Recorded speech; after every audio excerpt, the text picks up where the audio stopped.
여러분, 다 잘해놓고 마지막에 이거 빼먹지 맙시다. 이거 보내는데 10초도 안 걸려요. 그렇게 어려운 것도 아니고 복사 붙여넣기 해서 그냥 보내기만 하면 됩니다.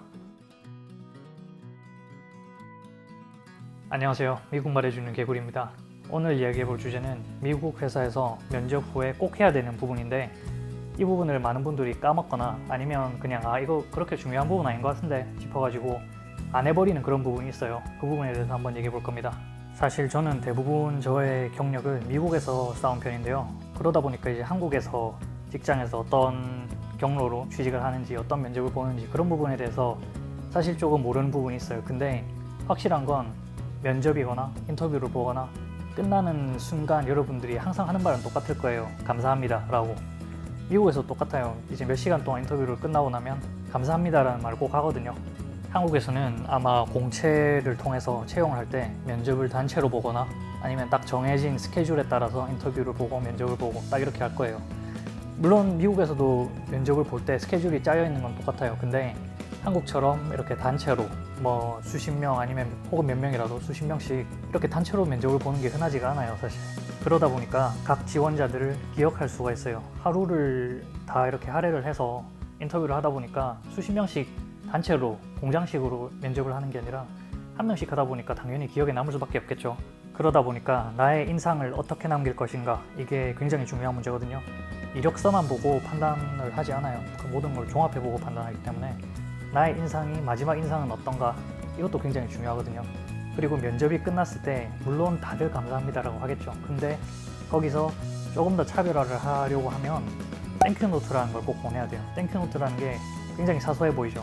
나 방금 감사하다고 했는데 왜 또 보내야 돼? 이렇게 생각하는 경우가 있는데, 보통 그렇지 않아요. 인터뷰가 끝나고 나서 이 면접관들이 인터뷰가 끝나자마자 땡 하고 그냥 자기 자리로 가는 게 아니라 나의 인상이 어떠했는가, 이거에 대해서도 이야기를 해요. 이 사람이 여기도 잘 어울리는가, 이런 피드백들을 서로 조금씩 주고받아요. 물론 그 자리에서 결정이 나는 건 아니지만. 근데 만약에 거기에서 땡큐노트를 보낸다, 이거는 그 사람들에 대한 나의 인상을 굉장히 좋게 만들 수가 있어요. 땡큐노트라는 건 단순히 감사하다 라는 말을 하기 위해서 보내는 게 아니에요. 땡큐노트라는 걸 보냈을 때 어떤 효과가 있냐면, 그 사람들이 이 사람은 이 포지션에 정말 관심이 있구나, 그리고 이 사람은 우리들의 피드백을 적극적으로 반영할 준비가 되어 있구나, 의사소통을 즉각 잘 하는구나, 이런 인상을 줄 수 있게 돼요.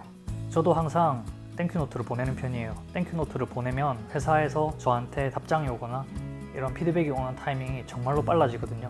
예를 들어서 제가 인터뷰가 보통 끝난 후에 회사에 물어보거든요. 인터뷰 결과가 나오려면 얼만큼 기다려야 되냐, 이렇게 물어보면 한 1, 2주 정도 기다려야 된다, 이렇게 답변이 와요. 근데 1시간 이내에 제가 땡큐노트를 보내면 대부분 회사에서도 저한테 빨리 피드백을 줘요. 제가 걸린 회사들 중에서는 1, 2주 기다려야 된다 라고 말을 해놓고 제가 땡큐노트를 보내니까 바로 그냥 저한테 당신은 합격했습니다 라고 그냥 메일이 온 경우들도 몇 번 있었거든요. 물론 땡큐노트를 보낸다고 해서 나의 합격이 보장된다, 이런 건 아니에요. 하지만 합격 확률을 높이기 위해서라면 뭐든지 다 해야죠, 사실. 땡큐노트를 보내야 될 두 번째 이유는 바로 평판입니다. 사실 세상이 좁잖아요. 이 취업 시장이라는 게 그렇게 넓은 것도 아니고, 제가 이 회사를 떨어진다고 해서 뭐 다른 회사 떨어질 것도 아니잖아요. 그렇기 때문에 내가 이곳에서 비즈니스 매너를 지켜야만 이 필드에서 일할 수가 있는 거예요. 이 회사가 꼭 아니더라도 이쪽 필드에서 나의 평판은 정말 중요합니다. 아시겠죠? 그러니까 그냥 템플릿 미리 만들어 놓고 한 10초 정도 투자해서 복사 붙여넣기 해가지고 보내면 됩니다.